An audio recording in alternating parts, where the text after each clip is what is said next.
सरकार, वहिनी साहेब, बरं झालं तुम्ही इथे आलात. हे कोरोना भाऊ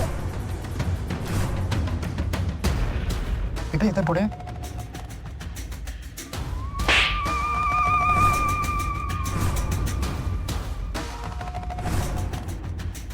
पैसा टाकलायस तू?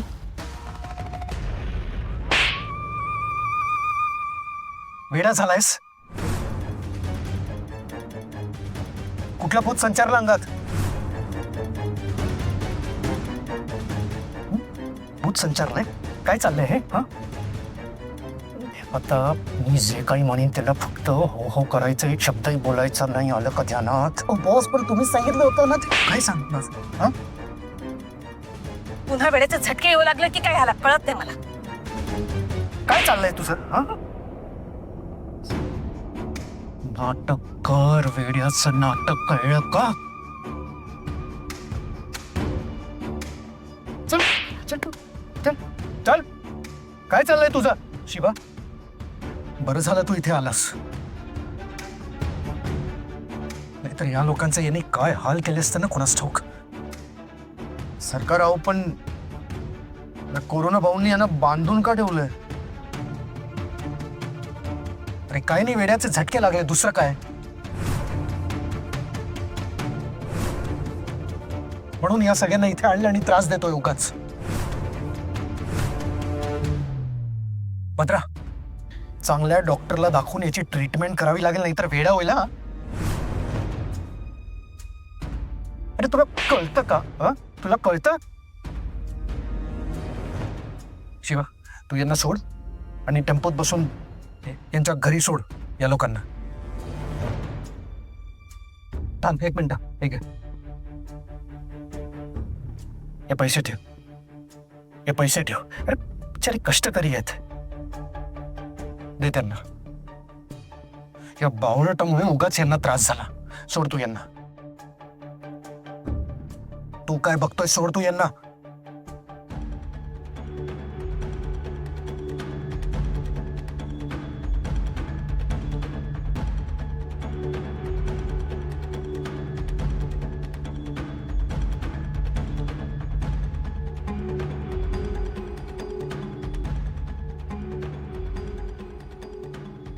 दादा, तुम्ही देवासारखे धावून आलात बघा.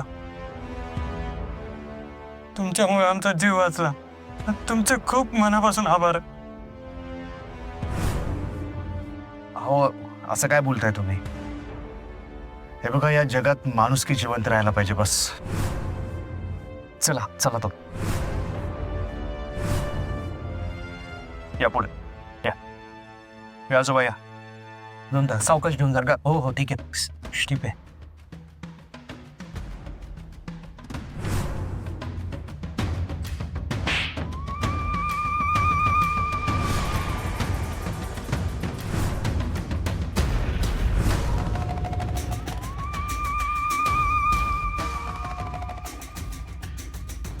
ते जरा हेडलाईटचं काम करायचंय.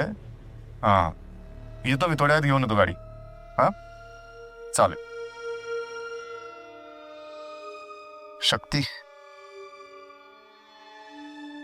शक्ती, काय कुठे हरवलीस? कसला विचार करते एवढा? कोरोना सरांचा.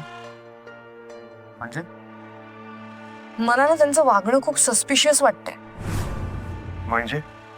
म्हणजे आपण त्यांना मनोरुग्णांसारखं वागताना बघितलंय, त्यांना विक्षिप्तपणे वागताना बघितलंय, पण कोरोना सर 4 लोकांना टेम्पोत भरून त्यांचे हात बांधून घेऊन जात आहेत. हे मला पचतच नाहीये. एखाद्याचं डोकं ठिकाणावर नसताना माणूस इतका विचित्र वागू शकतो. या सगळ्यामुळे ना मला वेगळाच संशय येतोय. म्हणजे नेमकं काय म्हणायचंय तुला? कोरोना सरांचा नरबळी प्रकरणाशी काही संबंध तर नसेल? कोरोना भाऊ आणि नरबळी प्रकरण? नाही नाही, ते शक्यच नाही. साधी माशी नाही मारू शकत तो माणूस. हे नरबळी वगैरे काय देणार आहे? हे नरबळी वगैरे प्रकरण हे फक्त अपोजिशन पार्टीचाच डाव आहे सरकारांना त्यामध्ये गोवायसाठी. मला वाटत नाही कोरोना भाऊ हे सगळं करू शकतात. अरे शिवा, आपल्याला कन्फर्म असं काहीच माहिती नाही. नरबळी प्रकरणाच्या मागे कोणाचा हात आहे हे आपल्याला माहिती नाहीये. या सगळ्या मागचा सूत्रधार कोण आहे हे सगळं काहीच माहिती नाहीये. मला फक्त एवढंच वाटतं की आपली गत काखेत कळसा आणि गावाला वळसा अशी नको व्हायला. जरा सिंपल भाषेत सांगशील का, म्हणजे समजेल असं? म्हणजे हे बघ, आपण अपोजिशन पार्टीवर तर संशय घेतोच आहोत. म्हणजे ते फिल्म किंवा मालिकेत दाखवतात तसं संशय हा कोणातरी भलत्याच माणसावर असतो आणि आरोपी असतो कोणीतरी आपल्या जवळची व्यक्ती. मला या नरबळी प्रकरणात तसंच काहीतरी वाटतंय. या सगळ्यात आरोपी हा आपल्या जवळची व्यक्ती आहे आणि या सगळ्याचा आपल्याला थांगपत्ताच नाही. श्रद्धाचे अपहरणकर्ते आपल्याला सापडल्यावर आपण जरा निवांत झालो होतो, पण आता या प्रकरणात तसं करून नाही चालणार. या गुन्ह्यामागचा खरा आरोपी आपण शोधलाच पाहिजे. तुझं म्हणणं पटतंय मला. जर या नरबळी प्रकरणात कोरोना भाऊंचा हात असेल ना, तरी सत्य सरकारांसमोर आणि वहिनी साहेबांसमोर आणायलाच लागेल. या कोरोना भाऊंमुळे सरकारांच्या इमेजला धक्का लागणार असेल ना, तर त्यांनी उभ्या जन्मात नाही देणार.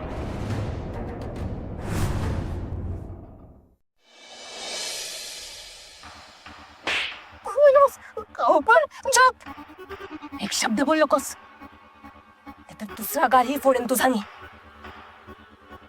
चुका करून कारण देतोयस. अरे एक काम धड जमत नाही तुला.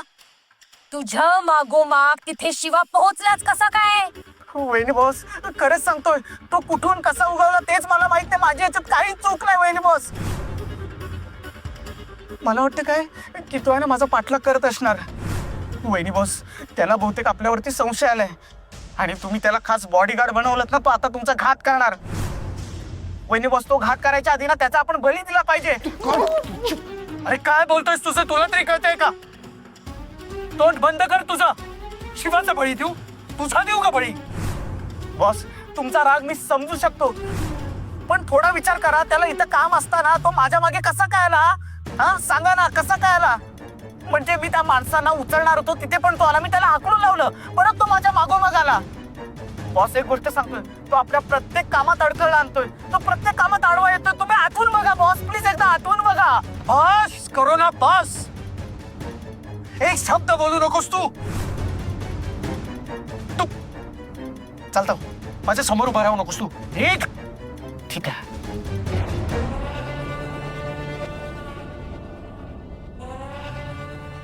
घुमतो.